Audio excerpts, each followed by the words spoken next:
Ok, alors je viens de tomber sur un exemple de ce que ça peut être une partie de jeu de rôle dans le livre de règles de Pathfinder. Donc Pathfinder, là on est sur un gros classique, pas aussi gros que Donjons et Dragons, mais on est sur du bon nerd, on est sur du bon... Enfin, en tout cas, dans cet exemple, les gens se prennent très au sérieux et sont très old school. Alors, du coup, je résiste pas à la tentation d'utiliser cet exemple méga old school pour vous dire, pour vous donner une idée de ce que c'est. Alors évidemment, mon style, il sera pas aussi manichéen que ce qu'il va y avoir. Vous ne serez pas les gentils aventuriers qui iront dans un pur donjon où il y a un méchant sorcier qui est là et puis il y a juste des monstres avant et des trésors, et etc. Moi, c'est plus un continent en guerre où c'est des humains dans les deux camps qui commettent toutes sortes d'atrocités, mais pour des raisons différentes. Enfin, vous verrez, vous verrez. Mais ça me fait trop marrer, quoi, de quand même faire un hommage à la vieille école pour découvrir le berceau, les origines du jeu de rôle, quand même. Je suis le maître du jeu. Je m'appelle Eric. Moi, je joue Kira. C'est une prêtresse de Sarenra, en fait, qui est une divinité ancienne de la lumière et du soleil. Voilà. Ok, je m'appelle Guillaume et je joue Mériciel. Mériciel, c'est une elfe hyper rusée, hyper badass comme ça. Puis elle est méga bonne. Alors, moi, c'est Lisa. Et je joue Valeros. C'est un guerrier. Il a peur de rien. Le groupe vient de détruire une horde de zombies et se trouve désormais à l'entrée d'un mausolée à moitié en ruine. L'entrée de la crypte se tient devant vous. Une volée de marches s'enfonce dans les ténèbres. Une odeur de chair vieille en décomposition revient de la porte. Qu'est-ce que vous faites? Je n'ai pas peur d'une odeur nauséabonde. Je tire mon épée, je prépare mon bouclier et j'avance. La lumière de Sarenra nous guidera. Et je prie pour que mon talisman brille et qu'il nous éclaire le chemin. Très bien, très bien. L'éclat lumineux jaillit et illumine les escaliers. Il semble descendre d'une dizaine de mètres jusqu'à une porte où on peut voir une salle où des flaques d'eau stagnantes remplissent les fissures de pierres inégales. Je devrais y aller en premier pour m'assurer qu'il n'y a pas de danger. Je dégaine ma rapière avant de descendre prudemment dans les escaliers en cherchant les pièges au fur et à mesure. Bien sûr, mais chercher des pièges est un test secret. Donc je vais lancer le dé pour toi. C'est quoi ton modificateur de perception? Perception, j'ai 5, plus 5. Eric lance un D20 derrière son écran de maître du jeu, MJ, caché de la vue des joueurs, et obtient un résultat de 17 pour un total de 22. C'est bien assez pour que Mériciel perçoive un fil à la 13e marche. Tu as bien fait. Tu repères un fil de fer situé au niveau de la 13e marche des escaliers. Je le signale aux autres et puis je descends. Je marche juste derrière Mériciel, en évitant le fil et en gardant un œil pour d'autres dangers. Moi aussi. D'accord. Vous descendez des escaliers pour vous retrouver dans une crypte. Des cercueils sont disposés dans la pièce, recouverts de toiles d'araignée et de poussière.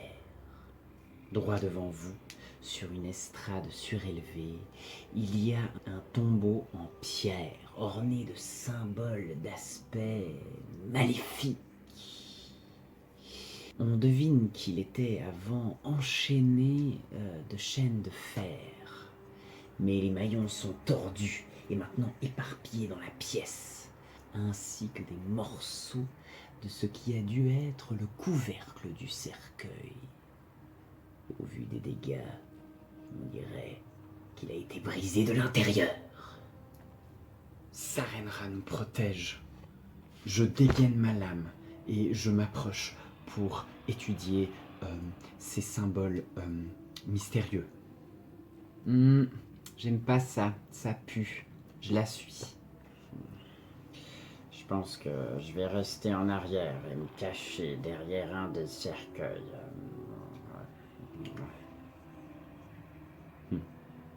Mériciel se met à couvert pendant que vous avancez. Au fur et à mesure que vous vous approchez, la puanteur s'intensifie jusqu'à la nausée. Soudain, vous voyez la source de l'horrible puanteur. Une créature cauchemardesque s'éveille hors du cercueil. Ça pourrait être un être humain, mais c'est difficile de le savoir tant sa chair est putréfiée. Elle a la couleur d'une meurtrissure. Un bleu. Et elle est si sèche et tirée sur ses os qu'elle se déchire à toutes ses articulations. La créature est nue, glabre, avec des oreilles pointues, une bouche remplie de petites dents toutes pointues, et une langue s'étire en tous sens, beaucoup trop longue pour un être humain. Laisse-moi deviner, c'est un méchant. Tout à fait, il semble prêt à bondir sur Valéros. Pour déterminer qui a l'initiative de la première action, Valéros et Kira doivent lancer un jet de perception, tandis que Mériciel un jet de furtivité. Chaque joueur lance un dé pour déterminer son score d'initiative. Lisa obtient 2 pour Valéros. Avec son bonus, elle obtient 8. Judith lance mieux pour Kira, avec un total de 14. Guillaume utilise sa furtivité pour son initiative, parce que Mériciel était caché avant le début du combat, et lance un jet de 17 pour un total de 25. Eric lance un dé pour la créature mort-vivante et obtient 12. Eric note tous ses résultats et détermine les tours d'action du plus grand au plus petit. C'est Mériciel qui agit en premier. Quoi que tu fasses, tu es à peu près sûr que la créature ne sait pas que tu es là. Trop bien. Pour ma première action, je dégaine ma dague. Avec ma deuxième, je m'approche discrètement de l'espèce de momie mutante. Avec une seule action de déplacement, tu peux t'approcher à moins de 5 mètres de la créature, hein, pas la momie mutante. Parfait. Avec ma dernière action, je lui lance ma dague dessus. Guillaume lance un 13 et ajoute 8, grâce à un bonus de Mériciel au lancer de couteau, pour un total de 21. Mais la portée lui donne une pénalité de moins 2, pour un total de 19. Eric consulte ses notes et vérifie que le monstre a une défense de 18. Touché. Lance ton action de dégâts. Yes! En plus, j'ai des dégâts en plus parce que c'est une attaque surprise. Effectivement, les roublards ont la capacité d'infliger des dégâts supplémentaires aux ennemis qui n'ont pas encore agi pendant le combat. D'autres dégâts supplémentaires proviennent des ennemis qui sont distraits. Guillaume lance un des 4 pour sa dague, un des 6 pour son attaque surprise et ajoute 4 points liés au bonus d'agilité de Mériciel pour un total de 9. Le monstre feule, tandis que ta lame s'enfonce dans sa chair, putrescible au niveau de l'omoplate. Ça a l'air de lui faire mal, mais le mort-vivant ne ralentit pas pour autant. Guillaume, tu as fini tes 3 actions. C'est au tour de Kira. C'est clairement un mort-vivant. Qu'est-ce que je sais de plus sur lui? Tu utilises une action pour mobiliser tes connaissances sur les morts-vivants. Fais-moi un jet de religion. Judith lance un 16 et ajoute le +8 en religion de Kira. Le total est de 24. Au début, tu crois que cette créature pourrait être une goule, qui est une créature charognarde qui se nourrit de la chair de cadavres. Mais l'odeur infecte te révèle autre chose. Cette créature est un ghast, un type de goule, mais plus puissant encore. Tu sais que ces odeurs peuvent rendre malade et que ces griffes peuvent causer de la paralysie en un seul contact. C'est pas bon ça. Je vais utiliser mes 2 attaques restantes pour invoquer Bénédiction, qui donne un bonus de +1 à toutes les attaques pour les personnes autour de moi. Formuler cette bénédiction est une activité qui requiert 2 actions complètes et demande 2 composants. La gestuelle complexe nécessaire à l'invocation de ce pouvoir est un composant somatique, tandis que la prière de Kira à sa déité est un composant verbal. Ok. Le ghast bondit de son cercueil directement sur Mériciel. D'aussi près, l'odeur de son corps putréfié est absolument horrible. Fais-moi un jet d'endurance. Guillaume lance un 8 pour un total de 14. Ce n'est pas suffisant. Tu en deviens malade, ce qui te donne une pénalité de -1 à peu près tous tes jets. Ensuite, le ghast s'élance sur toi pour essayer de te mordre. Non, j'utilise ma réaction pour la prouesse esquive rapide. Eric lance un jet d'attaque pour le ghast et obtient 9 au dé. En consultant les caractéristiques du monstre, il ajoute 11 pour un total de 20. Mériciel a une défense normale de 19, mais la prouesse esquive rapide lui permet d'utiliser sa réaction pour augmenter sa défense de 2 points contre une attaque simple. Ainsi, sa défense est de 21 et le ghast manque sa cible. Est-ce qu'un 20 te touche? Non, tu me rates. Tu parviens à te contorsionner hors de la trajectoire du ghast. Et sa langue projette un filet de bave gluante sur ton armure. Avec son action finale, le ghast te frappe avec ses griffes. Eric lance une seconde attaque avec le ghast, cette fois avec ses griffes. Normalement, cette attaque a le malus de -5 des attaques multiples, mais puisque la griffe a la caractéristique véloce, la pénalité n'est que de -4.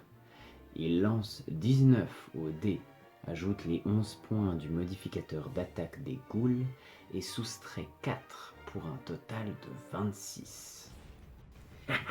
Tu as peut-être évité la morsure du ghast, mais ses griffes te lacèrent le visage. Eric sait que c'est une touche et lance les dégâts des griffes pour un total de 8. Tu prends 8 points de dégâts. Et j'aimerais que tu me lances un jet d'endurance, parce qu'une sensation d'engourdissement se propage de ta blessure.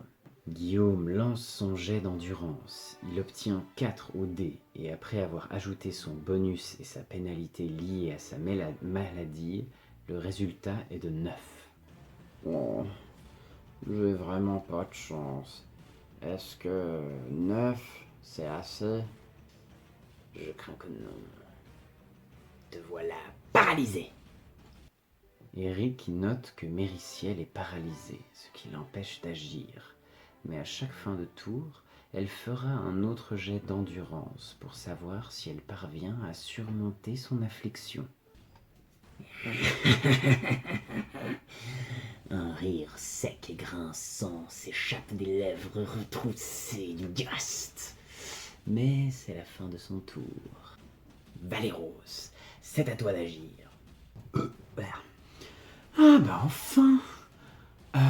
Du coup, je lève mon bouclier et j'utilise mes 2 dernières actions pour une charge fulgurante. Charge fulgurante est une prouesse de guerrier qui permet à Valéros de courir 2 fois plus vite que sa vitesse normale et d'attaquer à la fin de son mouvement. Pendant que tu te rapproches, l'odeur s'infiltre dans ton nez. Fais-moi un jet d'endurance. Après son jet, Lisa obtient 19 d'endurance. Tu repousses la nausée de la puanteur. Tu peux faire ton jet d'attaque. 20. C'est une réussite critique. Waouh. Ta lame fend les airs et s'abat pile sur le cou du ghast. La créature maléfique est gravement touchée. Ça double tes dégâts. C'est un magistral 18 de dégâts. Ça le tue, non? Je crains que non. De l'icor noir s'écoule depuis l'entaille de sa nuque. Mais sa tête fait un demi-tour complet pour planter des yeux remplis de haine droit sur toi. Oh oh. Et ainsi s'achève la fin de la première séquence de combat. La deuxième séquence commence immédiatement après ça, en utilisant les mêmes scores d'initiative. Le combat ne fait que commencer.